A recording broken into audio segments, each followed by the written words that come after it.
Guys, welcome to episode 97. Are you hearing me? 97, episode 97 of the Drag Drive Repeat show presented by Summit Racing.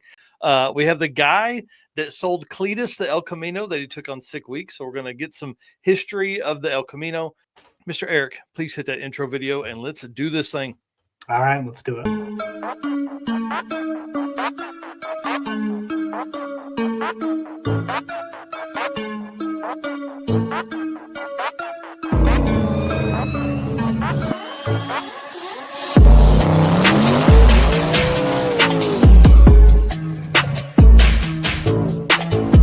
We're gonna pack things up and hit the road and try to make it the next day.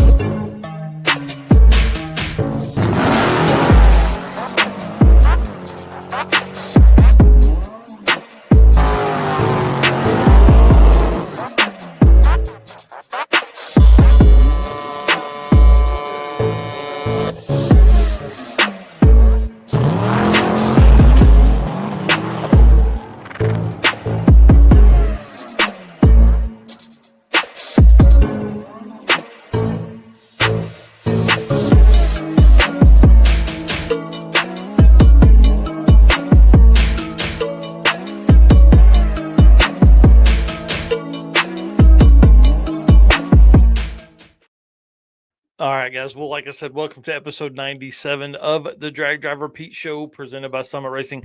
My name's Mike Narks. I'm the host of this and the news, which is everything Drag and Drive, man. We like to say we are the source for news and entertainment from the Drag and Drive community. And I'm telling you, it's going off, man. It's crazy. So, Mr. Eric White, my right-hand man over here, please introduce yourself. Tell them what you got going on, dude.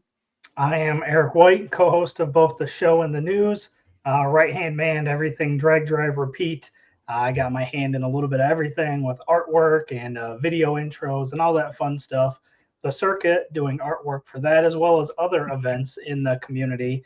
And the little bit of time I have outside of Drag Drive Repeat, I have my own channels, 815 LSX Swaps and Motorsports Paparazzi. So I'm a little bit everywhere.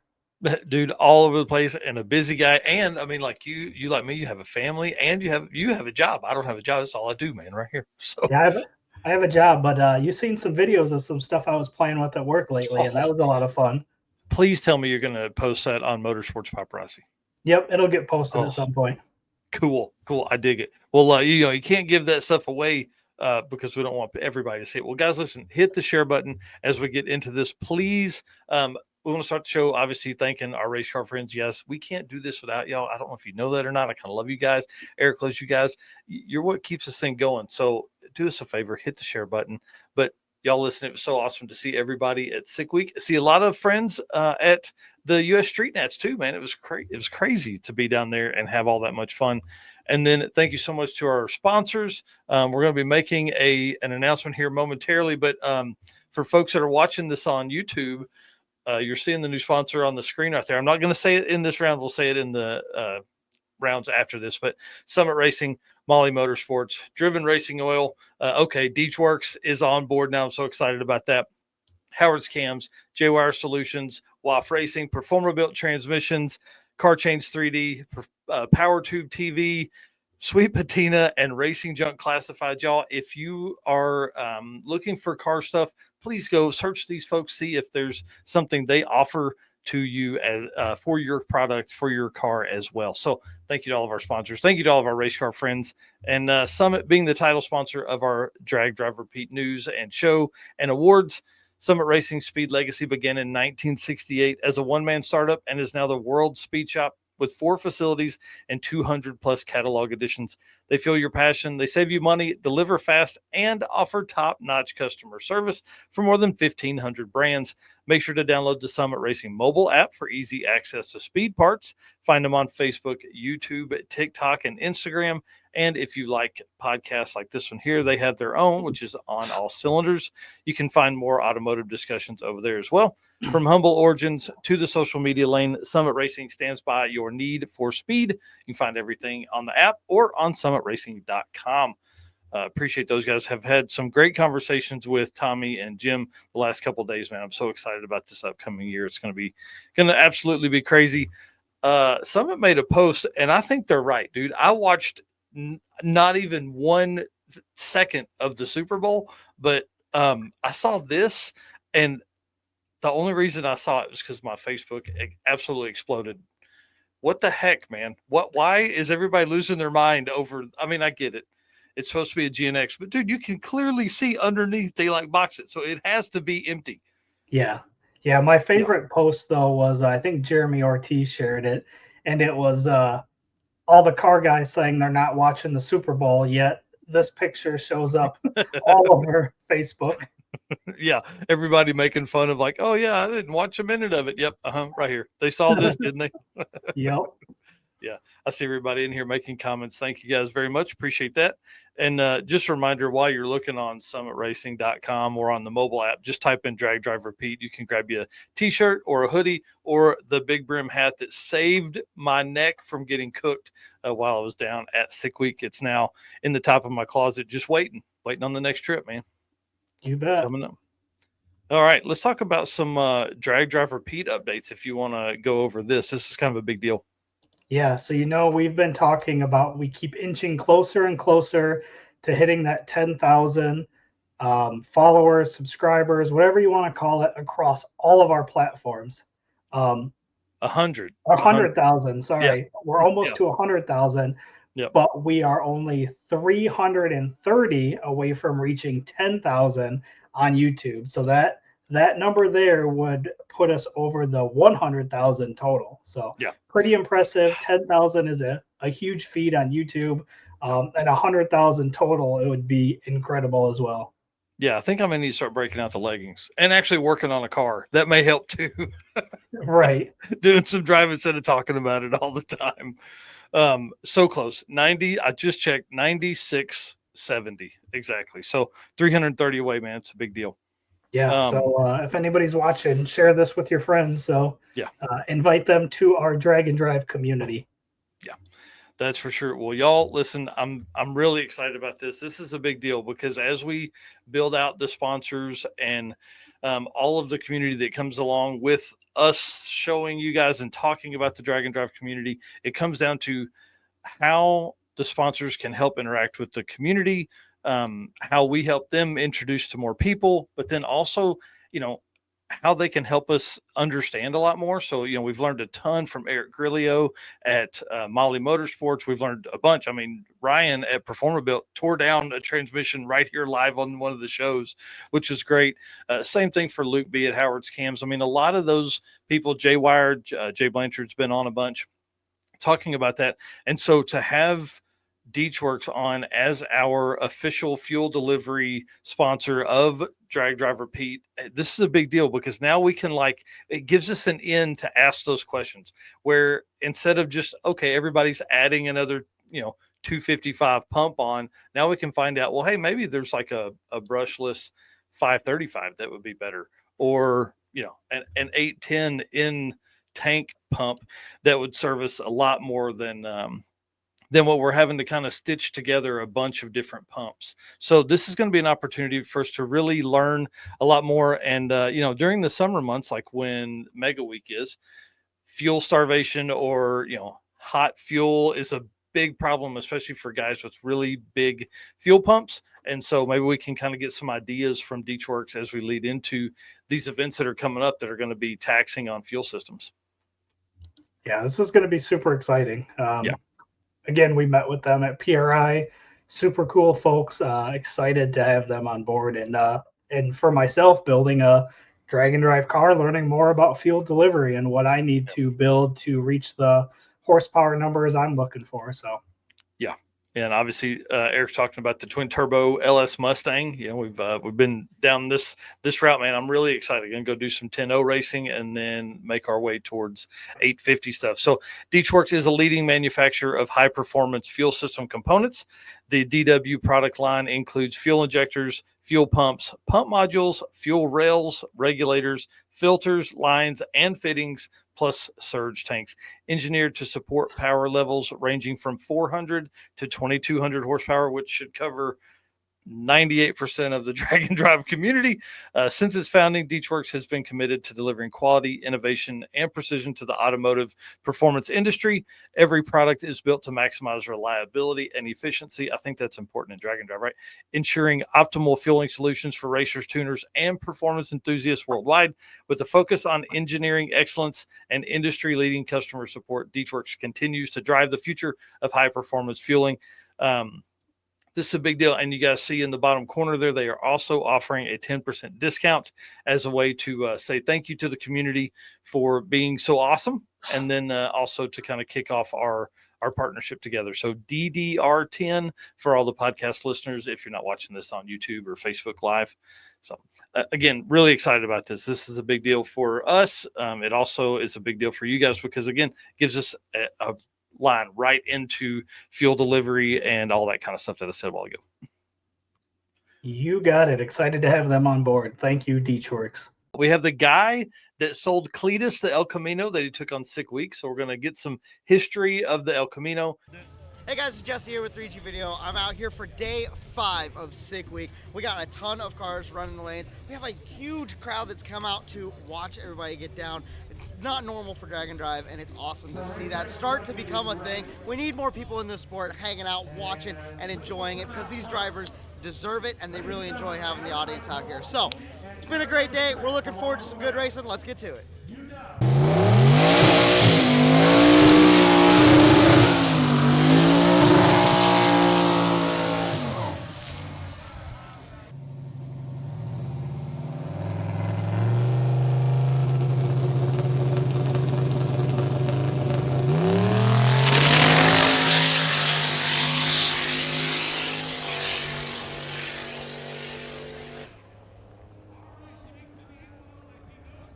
Or you buy a car that somebody has proven to be a great street car and a drag and drive car. They drove it all over Missouri and had fun in it and put tons of street miles on it. And it shits the bed the first pass. But that's okay. Hey, that's I think okay. that was a little too much of the up button on that one. Well, and that's what he says too. So let's bring in our first guest of the night. I'm excited about this. Kyle Hood is on with us right now, and this is going to be a good one, dude. I hope you're ready for this. Let me move you over to the big stage here. We want to talk about, obviously, I want to know about the El Camino. I think everybody out there does. I mean, Cletus kind of did a little bit. He kind of told us some stuff, but dude, you're the guy that made that thing what it was. And we want to hear from you, man. So tell us, who you are, where you're from, and kind of a little bit about the El Camino. Well, my name is Kyle Hood. I'm from Washington, Missouri, basically. And we started with the El Camino before we knew a single thing about drag racing. I mean, we put like a $300 small block in it and turbo 350 and ran 15s the first time at the track. And we kind of hooked after that. So then we heard about the circuit. So we slapped it together with a 5.3 NA the first year. And we just had the best time ever. And I was sold. After being at the circuit the first time, I knew we had to go fast and boost and needed lots of upgrades. So it just kind of kept spiraling, it was never. Yeah, that's not how car projects ever go. They never spiral, man. What do you mean? I'm telling you, when I first built that thing, I would have never in my wildest dreams would it run 10 O's. I mean, I never thought that'd be possible. But I mean, the more we did it, we learned a little, and I don't know, the more we learned, the faster we wanted to go, and it just spiraled. What can I say? Yeah, that's awesome. Well, we definitely want to talk about some of it. Oh, there we go. Here's a picture. If everybody hasn't been following Cletus's channel, it was purchased as part of the Cheap Car Challenge that they did, and we're going to talk about that. How he came about, how you guys met, how if you delivered, if y'all met, whatever. We're going to talk about that in a few minutes. I want to talk about like what all you did with this car, because this car you drove all over the place. You guys drove it from like Casey Matthews is a good friend of yours. He also races the circuit. You guys drove those cars from St. Louis to the circuit, right? Yes. Yeah. Both times so far, we kind of have like a little meetup party at my house, and we do a couple last minute things in the shop, and then we roll out right from here and drive them the whole way down there. That's kind of been our thing so far. We trailer the El Camino whenever we go to our local track, Gateway, because who wants to break down in East St. Louis in the middle of the night? Yeah, agreed. kind of our thing. I don't know why. There's no rhyme or reason, but we just think it's cool, to drive them the whole way there and drive them home. I mean, that's the purpose of them, right? That's drag and drive life. It's all about getting in and driving your car rather than trailering everywhere. It's the best part.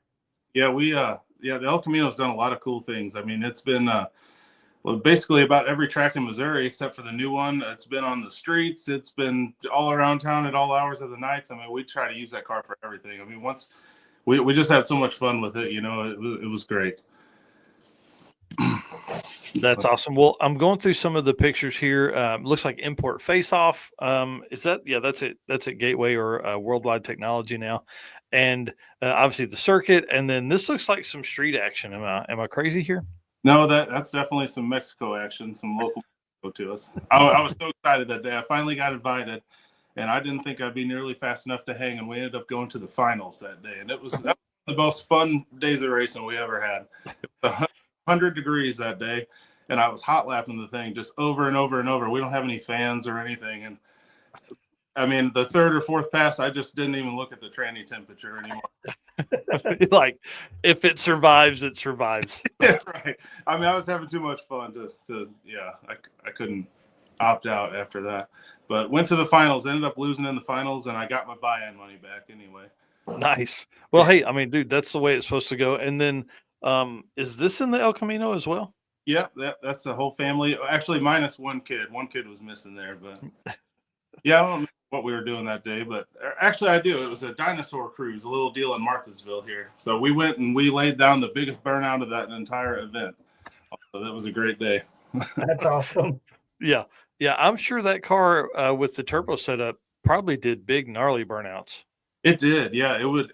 I mean, you could click it into third gear and then just hold it on the rev limiter in high gear. It would basically never stop spinning the tires. It was really a lot of fun.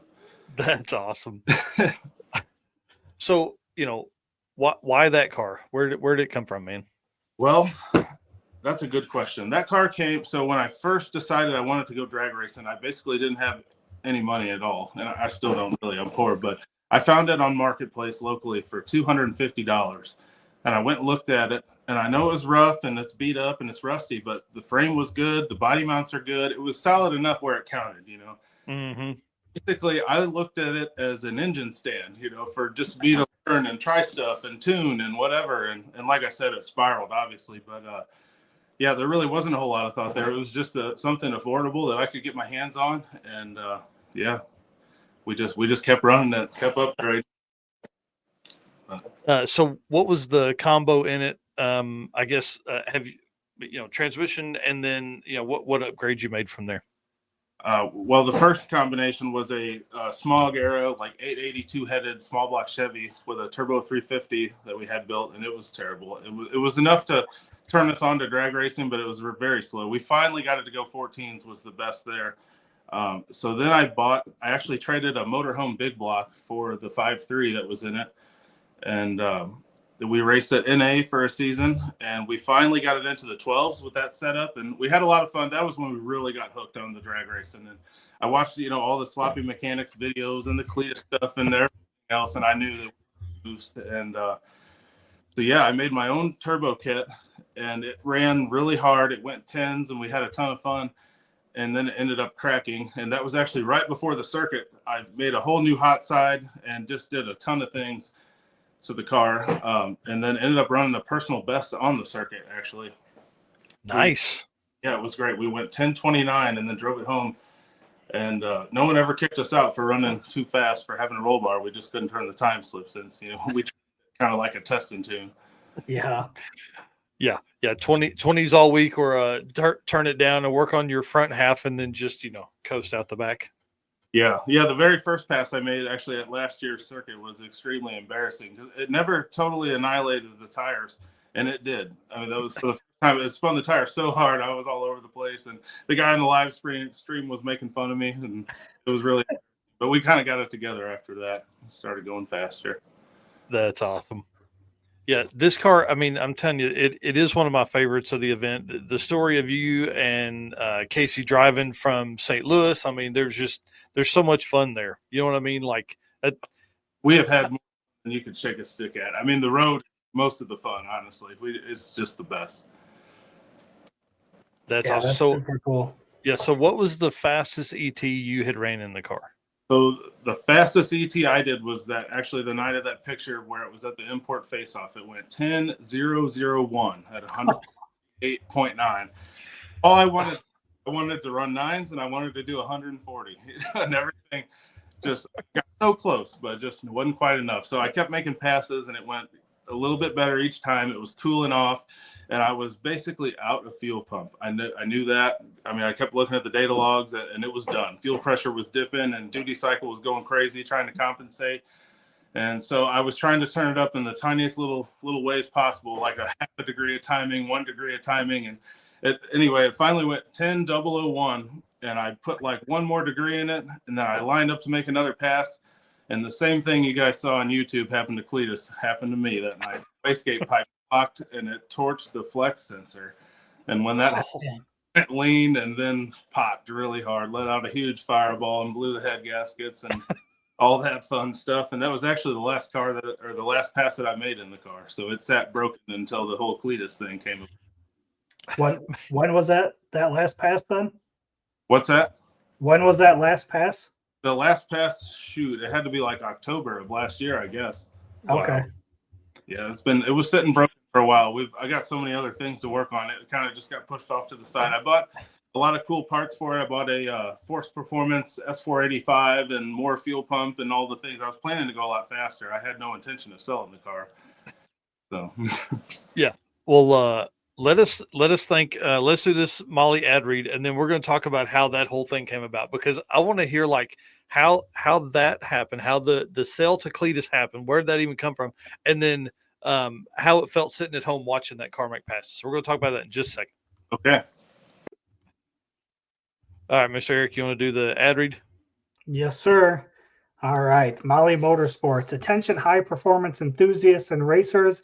Meet the Molly Motorsports Power Pack Kit, your ultimate solution for Power Pack performance. The Power Pack pistons are made from either 4032 aluminum alloy to allow for tighter cylinder to wall clearances and improved temperature stability, or the 2618 alloy to allow for increased detonation resistance. What sets Molly apart? It's their forged pistons, Grafal coating, and phosphate treatment for peak performance and durability. Elevate your ride with Molly Motorsports, where performance meets precision. Visit mollymotorsports.com for more details. And for our podcast listeners, Molly is spelled Mahle. Oh, yeah. So let's get into part 2 here and kind of talk about this. Let's bring Kyle back on. Sorry, moving you around here. Here we go. We're set. Okay. I just really want to know kind of how, because, dude, I had never heard about the Cheap Car Challenge. I didn't know anything that was coming up. Walk us through how all this gets started. All right. So the way it started, I got in real late from work one night, and I just was scrolling Facebook before bed, and I saw a post that Cletus had made a race car somewhere in the $6,000 range. And I was kind of joking. I mean, I didn't think this would happen for a second. I didn't particularly want to even sell the El Camino, and I love that thing. Everybody knows it and whatnot. Well, I posted up a picture of it, and I said something like it runs 10 O's and makes all the tech guys hate you. And then I guess I fell asleep. Well, I wake up the next morning, and I had a bunch of messages from him, and he was dead serious. He was like, I have to have this car. Started chatting, and I had to really think for a minute. I mean, I actually, I never planned to sell the car at all, but it just seemed like a good thing, because we were ready to go faster, and I know I needed a cage. I needed a million things for the car to really go a whole lot faster than it was going. So anyway, we chatted back and forth, and we basically made a deal, and it was a crazy thing. It was unexpected completely, but. So as all this is happening, did you ever were you ever kind of like, I didn't think this was actually going to happen, and now here I just literally through messages sold my El Camino to Cletus? Like, what was that moment when it actually hit you? Like, it really hit me like on the way down there, and I realized I had more sentimental attachment to that car than I ever thought. I know it's not worth much and it's nothing special, but man, I spent a lot of hours working on it. Me and my dad did together, and it was really our first race car. It definitely meant a lot to me, and it was not an easy thing to part with. But at the end of the day, I mean, it had to go to afford the next thing, you know. I mean, Right. afford to keep everything, I absolutely would. I'd be a car hoarder, but it is. Yeah. Well, you kind of mentioned the next question here, but if anybody hasn't watched the video, part of the agreement was that you were delivering the car as well, right? Yeah, so he offered to come up here and get it, and that's cool and all. But whenever we first talked, I basically told him I actually lied. I told him I was busy at work, and what I really had to do was just think this all through, you know. And I decided it was like in the negatives here, dang near in single digits, something like that. And I decided going to Florida would be a heck of a lot cooler than having Cletus come here. And basically what I came up with is I asked him, like, as part of the deal of us hauling it down there, could we get a cool experience, you know, and maybe rip some Crown Vics or just do something fun in general to make it worth our trip down there. And he basically said, heck yeah, brother, bring it on. So that's just what we did. And it was great. It was amazing. How Yeah, cool. So we're going to blame all that cold weather on you then. Yeah. I've been told that. So they kind of hit on it when they were talking about the cost when they were going through that, but they did mention doing the driving experience. How was that? Oh, the driving experience was absolutely awesome. We had the best time. It was far harder than I thought it would be. I've always kind of thought roundy round racing would be easy, and it's definitely more difficult than I thought. I about wrecked one of his cars, and I blame it on nerves. I mean, I was so nervous.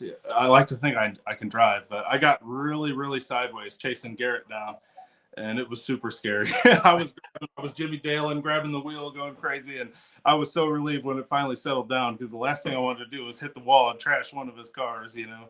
Yeah. Well, roundy rounds might be easy if you're not driving a stock Crown Vic too. Yeah, definitely. So that's super cool. So you were on the track with him doing some racing? Just me and Garrett on the track. It started out me and my dad, Alyssa, my girlfriend, and George driving, and we all ran, or he kind of showed us the ropes, you know, showed us the line you're supposed to run and told us, you know, treat it like a diamond and what to do and everything. And then the plan was for all of us to drive, but my girlfriend Alyssa, so last summer she broke her back on Memorial Day. And after the few kind of hot laps with George, she wasn't hurt by any means, but it was apparent that her back was not liking that anymore. So it ended up being just me and Garrett out on the track, and it was still a great time. I mean, I got to run a handful of warm-up laps, and then he told me, we pulled up alongside, and he said, "Are you ready to go hot?" And I said, "Yep, let's go." And every lap, I think I lost about a half a car on him. I mean, it was much harder to stay with him. And yeah, that dude's got a few laps on that setup. Right. I mean, that ain't no joke. He can Crown Vic, that's for sure. Yeah. So next question here was, obviously you got down there, you got it delivered, and now this is the moment where they're coming to pick up the car from you. How cool was that initial experience of, like, here he is and here is my car, like doing that final deal there? It was very cool. It was very cool. I was nervous as can be, though. I mean, I thought I was going to die whenever George hopped out and put the camera right in my face, but somehow I got through it. And it was a very cool experience. I was pleasantly surprised how cool those guys actually were. I mean, even off camera, they're just as cool as they are on camera, you know. So the whole thing was kind of surreal. It was wild watching the El Camino get backed into the hangar next to Consuela, the helicopter, and all this high dollar stuff. And it was really cool seeing him be so excited about it. I mean, I don't know, it made me feel good, you know. It made me built a cool car. It may not be a nice car, but it's a cool car. And he definitely was very excited, and it was just a great experience overall. It was an awesome time. That's really cool. Well, I want to talk about his week, because I'm going to skip through these photos without people looking at them here. But dude, first pass, they go out and rip the, blow a head gasket. But in the video, he literally calls you, he's like, "Man, hey, sorry, it wasn't his fault. It was our fault." So what was it like to, as he's getting ready to go up and like make the first pass? Like, what are you thinking at home? Well, I was actually at work that day, and I was working on a conveyor, and I had a million things I should have been doing, but I wasn't getting anything done. I mean, my friends were texting me, and I'm on the live stream, and I was basically doing absolutely nothing as far as work. But You know, I really wanted the thing to run nines because I sent it to them. I know the crazy wastegate plumbing that they made fun of, that at least with the turbo that I had on it, it made 20 pounds boost. And that was the exact same setup that went 10.001. So I was convinced that it was going to go nines. I really thought. And what I didn't know is what they put E90 in it, which was definitely not a good move, being that the fuel pump was right on the ragged edge to begin with. But I was, you know, it was an emotional roller coaster. I went from being this high thinking it was going to go nines, and then to seeing all the smoke come out, I was so bummed out. I just wanted to cry. Dang. I could understand how much that meant to me, but I was not happy. It was a real bummer, you know. Right. Well, one of the cool things is, I mean, those guys, they didn't have any quit in them, and they just, I mean, they went to tearing it apart. And I think they enjoyed that as much as if it had gone nines out of the gate and done everything like it had supposed to. Yeah, I think they did. I mean, they sure made it look easy on camera. They definitely know what they're doing. They know how to work on beaters. Yeah, for sure. That's for sure. Well, during the week, what are some of the highlights that you call out? You know, that you can recall. I would say the biggest highlight, without a doubt, was seeing the thing go nines, and that was just amazing. You know, I tried so hard. I spent so much time trying to get it to do that, and I just wasn't quite as fearless as him. That's what I'll chalk it up to. I think I probably could have done it, but I thought the 10-bolt was right on the edge of breaking, you know. So I would say the other highlight besides the 9-second pass was definitely when they figured out the old Matt Happel sloppy spool mod and made the thing leave like a bat out of hell with the left front tire up and the rear end steering and everything looking crazy. That was violence. Oh, it was amazing. I mean, my phone was blowing up. All of my friends were texting me, and it was really great. I loved seeing everyone. Actually, reading comments was very entertaining too. Everyone in the car was on the verge of falling apart when, you know, I knew it wasn't. It does all the time, but anyway, that was very cool to see. I love seeing it do wheelies, and, you know, I love seeing Garrett excited to wheel the thing, and it was just a great thing overall. Yep. So obviously these are from videos that I took, and I meant to send you these before. I figured you would enjoy these, and you can get all that stuff on the live stream and all that kind of stuff. But like, man, when that car left at South Georgia, I was like, oh shit, this is for real right now. This is going down.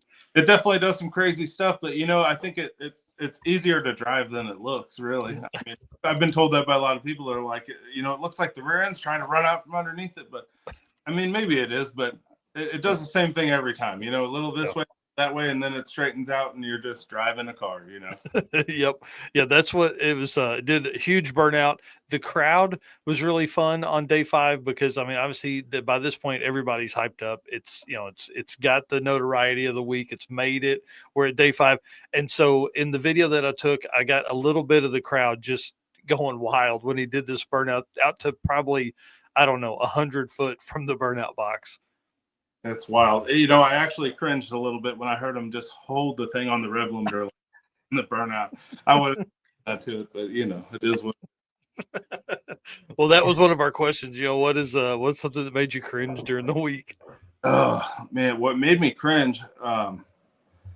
Basically, whenever the first video, I think it was the day 1 video where it blew up. When I saw him pouring E90 out of Tom Bailey's trailer, I knew that was going to be a problem because I had like E60, 70 in it, and the fuel pump was on the ragged edge on 20 pounds of boost. And I knew they had put a turbo with a slightly bigger back housing, so you can only assume it's going to make more boost. You know, the more ethanol is just going to attack the system even more. That definitely made me cringe. I mean, I had obviously already heard what happened by that time, but I'm like, oh my God, that's it right there. That's it. So that's rough. I mean, and I would say holding it on the rev limiter on the burnouts. I guess I just worry too much, but that definitely made me cringe a little bit. Yeah, for sure.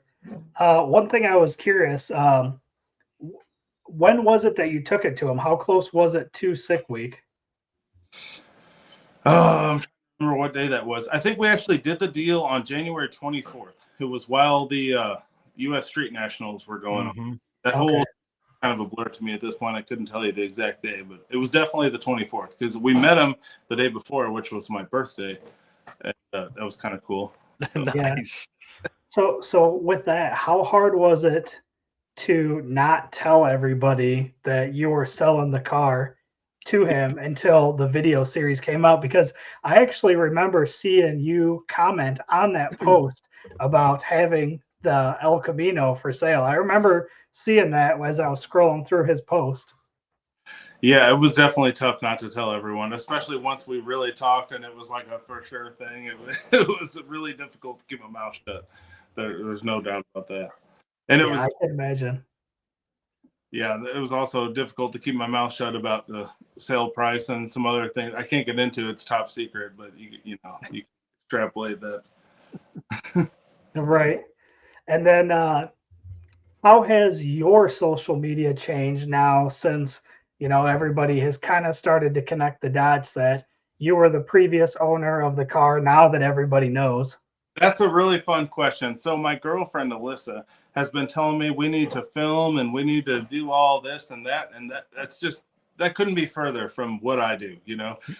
So she made this page, Hood's Hot Rods, and she made a TikTok and all these different things way back in like November. And I've never even logged on to them. I don't even know how to log on to them. And then right around the time this deal is going on, after the video on day one, my goodness. It went from like 2 followers, you know, 0 or 2 followers or whatever to like now we have a whole bunch. So it's kind of crazy. I don't really know what to do with it. I mean, I hope I can figure that out maybe and just post, man. Tell people want your stuff, man. Yeah, I they want to don't know what you're doing. I'm not that guy. I mean, I would love to be that guy. You know, I've always dreamed about being a car YouTuber like everyone else does, but I really don't know what to do. I don't know. Maybe we can do something with it. I mean, we got enough cool stuff going on. If I can get my stuff together and learn how to be on camera and all that, maybe we can do something. Who knows? Yeah. Well, I know as soon as I saw his video get released with what he bought, I instantly went back through my phone, found the video of you at the circuit doing the burnout outside of Big Brutus. And boy, I posted that thing right away. And you're right, comments get interesting because everybody's like, that's not the same car. And I'm like, yes, it is. Hey, I loved seeing that video. I mean, that was the first time I had actually ever seen that video. And that was before it was turboed. And it took me a second when I watched that. I'm like, wow, that's an old one. That's an old one. Yep. Yeah, that's awesome. So since all this has been done, have you talked to Garrett all about plans on what he's going to do with the car going forward, or has communication kind of stopped with that? Yeah, I haven't talked to him a whole lot. Very little. All I have heard is that they're apparently sending the car somewhere to put an 850 cage in it, and it's going to reappear at 6 Summer, which is, that going into it. I'm like, man, I'm gonna feel silly, you know, if you guys just like jump it off Cody's Hill or something crazy at the end, you know, because I really care about the car. So obviously, I could not be happier about hearing that it's gonna live on. I don't know what the future plans are after 6 Summer, but at least we know it's gonna live to then. So hopefully they'll continue to do more. Yeah, I think that car fits his personality so well. I don't see him getting rid of that car. I really hope he doesn't. I mean, I never imagined he would have loved it like he does, but after meeting him and seeing him play with it and all that, it really was the perfect car for a beater challenge, just like he said. And I'm pretty happy that I may or may not have gotten a scratch and dent deal on a motion shifter too for our new. There you go. Yeah, that's awesome. I think that series has done so well for everybody that maybe doesn't know drag and drive, or like just doesn't understand that you can have so much fun with a 10-12 second car. Like those guys were having an absolute blast, and you could see improvements every day. To me, that was kind of my favorite part about the whole series, was just putting that in front of people. Like we all know that that's what drag and drive is because we do it, but there's so many people out there that don't understand and think that you need the 6 and 7 second cars to have all the fun. Yeah, I agree. I enjoyed seeing every second of that. And one of the things that really stuck out to me too was when they were just driving down the highway and they're talking about how nice it floats and drives down the highway. And he's like, George was sleeping. I was doing 85 for a while. That made me really happy too. Nothing better than having a big old heavy turd. You know, they aren't the greatest on the track, but man, when you get on the highway, they are just right on. Yeah. Yeah, that's awesome. This is a cool comment here for you. It says, you are that guy. Listen to the people. You are your own character. The people would love and may as well make the most of the opportunity. So definitely talking about continuing building your Hood's hot rod there. Yeah, hey, I may or may not have some stuff filmed. I'm just too embarrassed and worried to post. I don't know. Maybe one of these days I'm gonna get over it. I Yeah. tell you what, go to my channel 815 LSX Swaps and watch my very first video, and it will make you feel better about whatever you've recorded. All of our first videos are bad, so it's just about posting that first one and keep going. Heck yeah. That's awesome. Well, Kyle, listen, I've had a blast, but man, I got to know what are you building now? What's next? Well, we have more projects going on than we know what to do with. So my dad, who's my previous El Camino partner, he's got a 64 two-door Chevy Impala. It's actually a real super sport. And we're putting a 6-liter out of a van that we bought, 6.0, 4L80, Holly, all that stuff. We're putting that in it and hoping to run 12s and at the circuit, by the way. Nice. Yeah, and then me and Alyssa are building a 69 Pontiac Catalina 4-door that's getting a turbo LS. It's a 5.3 4L80 out of the junkyard. BS 78, 75. Nothing super crazy. Basically the same combo as the El Camino, but we're not going to run it as hard. We don't want to break it. You know, it wants to drive the thing to town and all that. So yeah, we have that going on. And then I also bought a Fairmont with the money that I got out of the El Camino. And it's a pretty serious race car. It's got an 850 cage and a 9-inch and subframe connectors and all the TRZ stuff in the rear end and a lot of good parts, but I'm not setting a date on when that one's going to be out. You know, I have stuff to work on between. But anyway, eventually I want to go 8. So that's basically what made me willing to get rid of the El Camino. I love that car dearly, but I wanted to go faster at the end of the day, and I needed to be safer and be legal and all these things. So I ended up finding a roller that was supposedly owned by Bobby Ducati. I haven't been able to verify that, but that's what I was told. So it's a Fairmont wagon, got a really nice cage, and I don't do fab work. You know, I do mechanics and put engine combinations together and all that stuff, but I wanted something that already had the cage, you know. Mm-hmm. That's awesome. Well, last question before we let you go. Are you coming to Six Summer to reunite with Lumberjack? So I tell you what, I would absolutely love to, but I can't answer that for sure. You know, we will be there for sure. Whether or not we get in, I don't know. I mean, we'll see. Basically, if they'll let us in, then we'll be there. Whether it's in the Fairmont or the Catalina, I can't say that for sure, but we will definitely be there. That's cool, man. Well, dude, I appreciate you telling the stories tonight. This has been awesome. Yeah. Well, have me on, Mike. I appreciate everything you do for the whole racing community, and I can't wait to see you in April. I know, man. I'm ready. 50 days, bud. Yeah, that's scary. We're running out of time, but we'll get it. Yeah, that is for sure. Well, for everybody that's that has have it in the back of their mind, I haven't thought about the old truck in 2 weeks, and it's still here in my garage. So we've got to get it to my brother's house sometime in the next, 10 or 12 days if we're going to have a chance at getting it ready for the circuit too. So we're in the same boat, man. Heck yeah. All right, dude. Well, thanks again. We'll kick you out of here, and just want to say thanks, man. Appreciate it. And we're going to be looking for Hood's Hot Rods updates here as we get closer to the circuit. Yeah, stay tuned. There'll be all right. Take care. Later. See ya. How fun, dude. I like that guy a bunch, man. That was a good time. Yeah. Worked out perfect on time.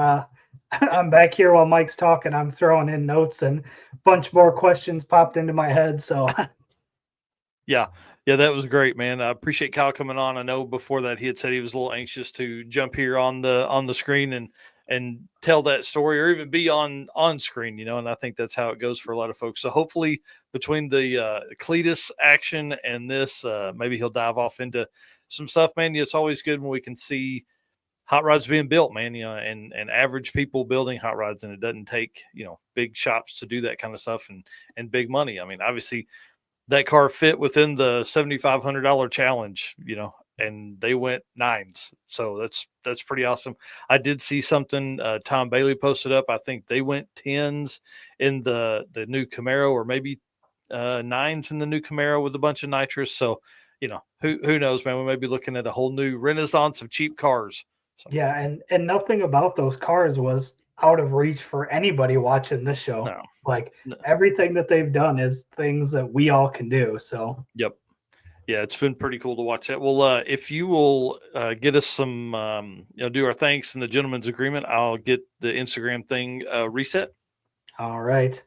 Once again, tons of comments here. Appreciate everybody in the chat, everybody tuning in here on our Wednesday night live. So you guys are our race car friends, and we appreciate each and every one of you popping in every week with us and hanging out with Kyle there.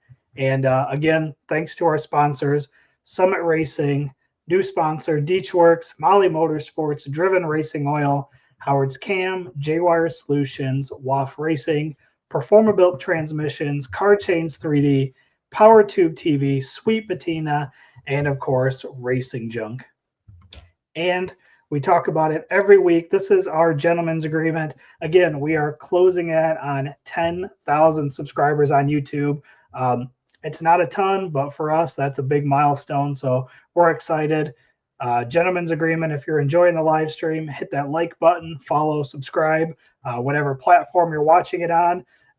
No contracts, no strings, just you showing some love to us and us keep promising to deliver content that you came here for. Keep the vibe alive, like and subscribe. Let's keep rolling with the show.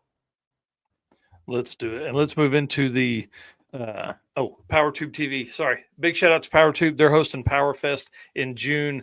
And man, that thing's going to be wild. Pinks and pastime episodes being recorded. Looks like it's going to be a ton of fun. And they're working on something later in the year that I think I'm going to try and get the community involved in. That's all I'm going to say about that. So PowerTube TV, if you don't know, you can watch car stuff all day. It's like the new version of like Speed Channel, basically a lot of the same shows, and they have tons of content from creators like us that can do. We have our own shows. There's even an entire podcast like channel within the app that plays nothing but automotive podcasts. Man, it's amazing. So watch that stuff. You can also be a part of it if you're a content creator and submit your stuff to PowerTube, and they'll play it on there and on their YouTube and Facebook channel and stuff as well. So pretty awesome. What is up next here? Let's WAF Racing, dude. Yep. Chris Wozniak.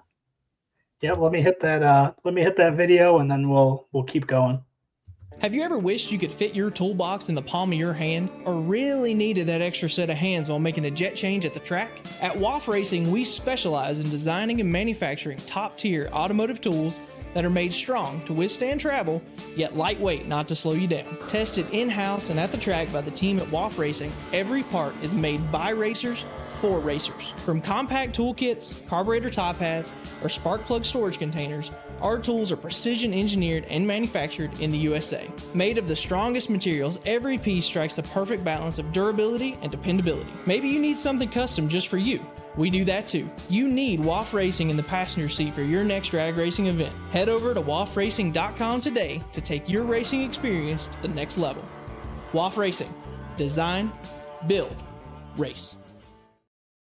Man, I love Chris Wozniak at WAF Racing. That is such a great company. I mean, he really just got back from sick week, plans to do 3 or 4 different events this year. I mean, maybe he's going to be trying for the 10-0 plus world, points championship deal. That'd be cool. That'd be kind of awesome. He's a great dude. Yeah, for sure.